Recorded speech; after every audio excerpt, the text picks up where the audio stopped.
Margaret Holloway had always believed that family came first. For 37 years, she had lived by that principle, raising her son Daniel with unwavering devotion after her husband passed when the boy was only 12. She had worked 2 jobs to keep their modest home, sacrificed her own dreams to pay for his college education, and co-signed the mortgage on his beautiful suburban house when he married Sarah 5 years ago.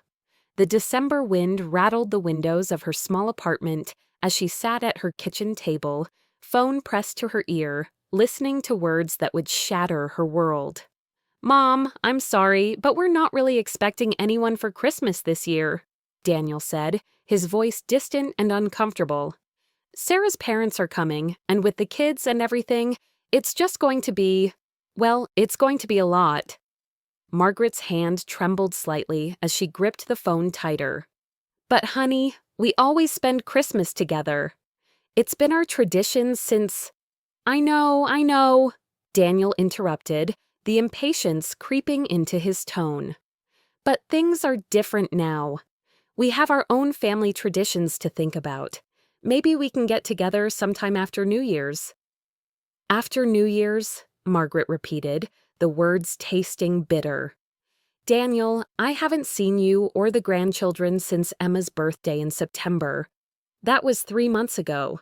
There was a pause, filled only by the sound of children laughing in the background. Her grandchildren, Emma and little Jake, whom she adored more than life itself. "Look, Mom, I have to go. Sarah needs help with dinner prep. We'll talk soon, okay?" The line went dead before she could respond. Margaret stared at the phone in disbelief. After everything she had done, every sacrifice she had made, this was how her son repaid her? By casting her aside like an unwanted stranger? She thought about the mortgage payment, $2,847, that she faithfully transferred to Daniel's account every month. It was nearly half of her modest pension, but she had never complained.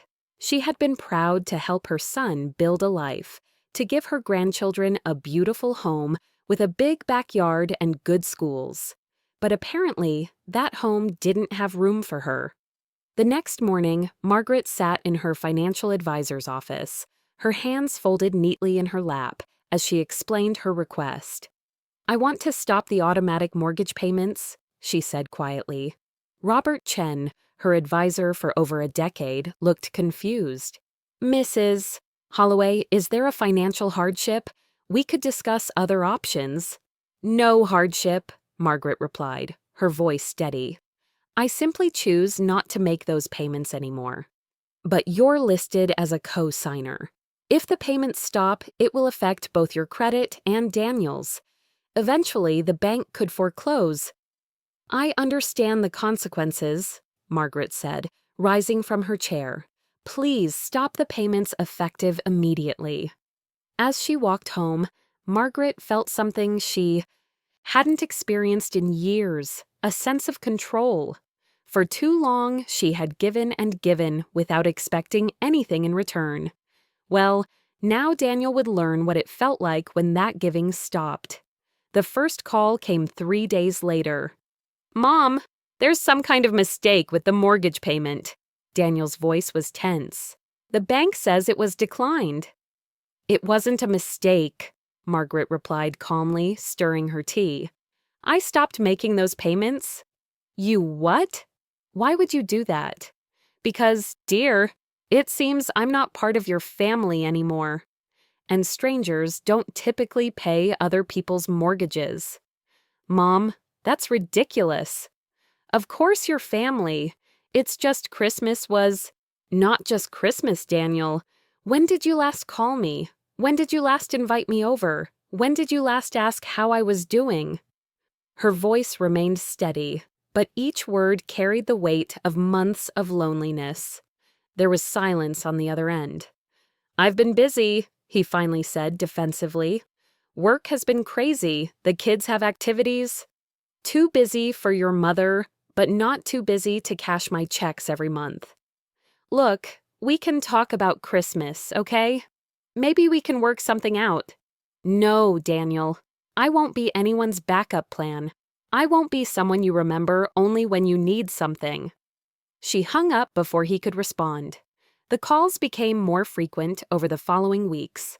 First Daniel, then Sarah, both with increasingly desperate tones. Margaret let most of them go to voicemail, listening to the messages with a mixture of satisfaction and sadness. "Mrs. Holloway, this is Sarah. I think there's been a misunderstanding. Of course we want you for Christmas. Daniel was just stressed about work. Please call us back." "Mom, this is getting serious. We got a notice from the bank. You can't just stop paying because of a misunderstanding about Christmas dinner." "Margaret, it's Sarah again. I'm begging you. The kids keep asking about Grandma. Emma made you a drawing for Christmas. Please, let's work this out." But Margaret remained unmoved. She had learned a painful lesson about where she stood in their lives, and now they were learning one too. 2 weeks before Christmas, Daniel showed up at her door. He looked haggard, his usually pristine appearance disheveled. Dark circles shadowed his eyes. "Mom, we need to talk." Margaret opened the door wider and let him in. He sat heavily on her small couch, the same one he had fallen asleep on countless times as a child when she worked late shifts. "I'm sorry," he said quietly. "I'm sorry about Christmas. I'm sorry I haven't called enough. I'm sorry I've taken you for granted." Margaret studied her son's face. She could see genuine remorse there, but also something else, fear. "Go on," she said simply. "Sarah's been crying every night. The kids don't understand why Grandma might not be in their lives anymore. And He paused, running his hands through his hair.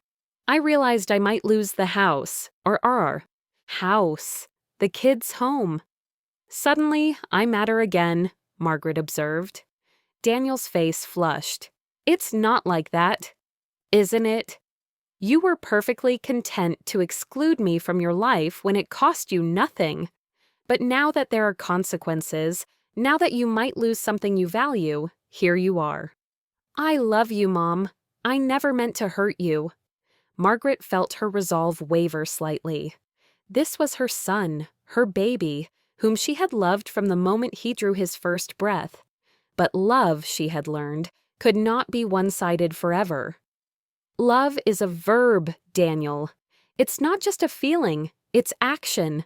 It's showing up, it's making time, it's including people in your life, not just your bank account. Daniel was quiet for a long moment. "What do you want me to do?" "I want you to understand that relationships require effort from both sides. I want you to recognize that I'm not just your financial safety net. I'm your mother, and I deserve to be treated with respect and consideration." "You're right," he said, his voice thick with emotion. "You're absolutely right. I've been selfish and thoughtless, and I've hurt you terribly." Margaret sat down across from her son, seeing not the successful man he had become, but the little boy who used to crawl into her bed during thunderstorms. "I don't want to lose my grandchildren," she said softly, "and I don't want to lose you. But I won't continue to be taken for granted. You won't be. I promise. Things will be different.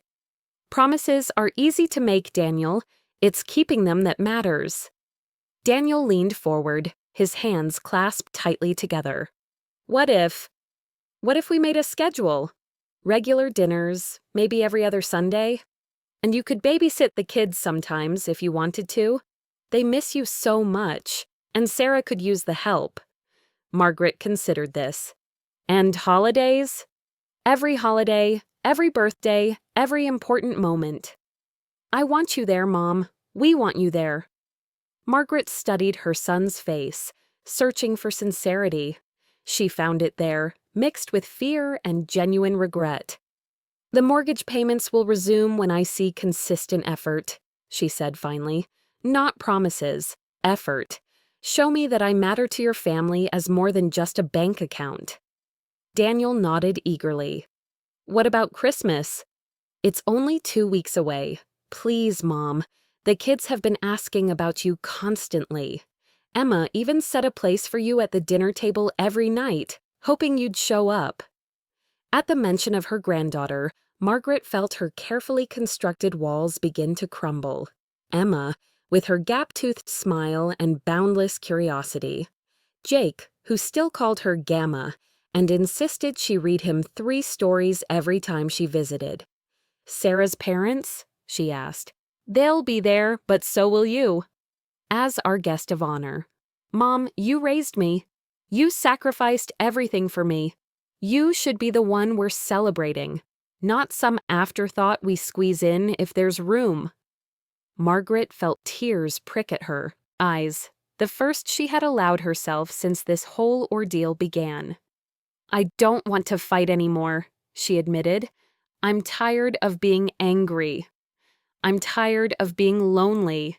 Daniel moved from the couch to kneel beside her chair, taking her hands in his. "You don't have to be lonely anymore.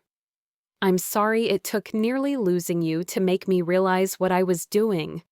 I love you, Mom. Please come home for Christmas." Margaret looked down at their joined hands, hers weathered and marked by years of hard work, his younger but bearing the calluses of a man building his own life. "I'll make the mortgage payment tomorrow," she said quietly. Daniel's relief was palpable. "Thank you."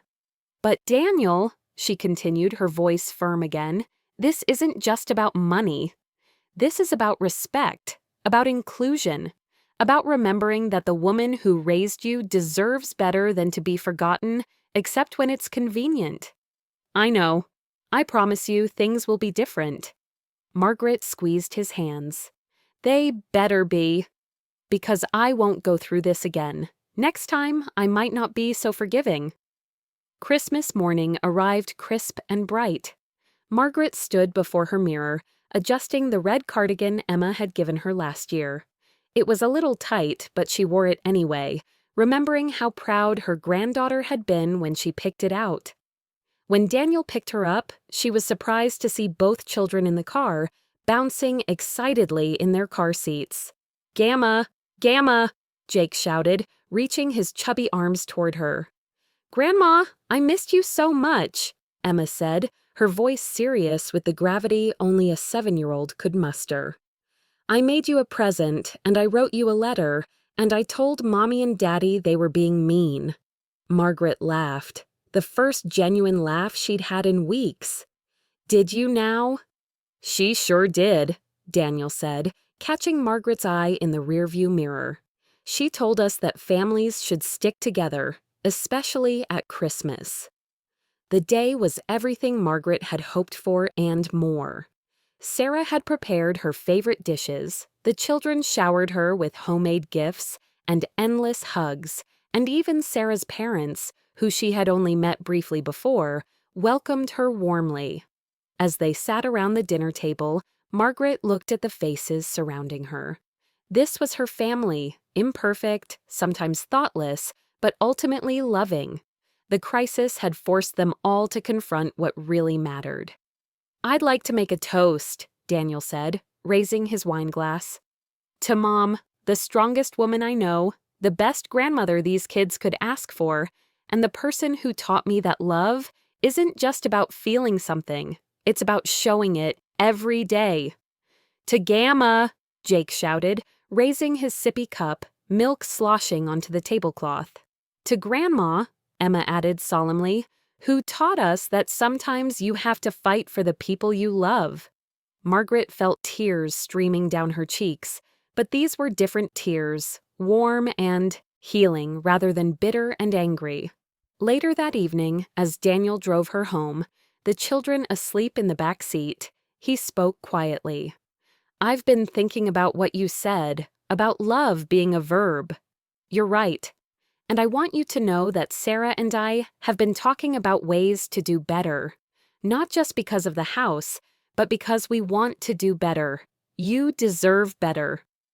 Margaret nodded, watching the Christmas lights twinkling in windows as they passed. "I love you, Daniel. I always have, and I always will. But I'm glad we had this fight. Sometimes it takes a crisis to remind us what's really important. I won't forget again, he promised. Good, Margaret said, then smiled. Because now I know I have other options besides just suffering in silence. Daniel laughed, the sound mixing relief with genuine amusement. Remind me never to make you angry again. Oh, honey, Margaret said, patting his arm. After 37 years of being your mother, I think we both know that's a promise you can't possibly keep. But as they pulled into her driveway, Margaret felt something she hadn't experienced in months. She felt valued, included, and loved. The mortgage payments would resume, yes, but more importantly, so would her place in her family's life. Sometimes, she reflected, the best gift you can give someone is the opportunity to appreciate what they already have.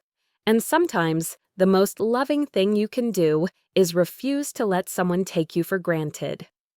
As she watched Daniel's car disappear around the corner, taillights blinking like Christmas stars, Margaret smiled. This had been a Christmas to remember, not just for the joy of reunion, but for the lessons learned about love, respect, and the courage to demand both. She unlocked her door and stepped inside, no longer the forgotten mother, but a woman who had fought for her place in her family's heart and won. The mortgage payment would be made tomorrow, but tonight she was rich in something far more valuable than money. She was rich in love, the kind that flowed both ways.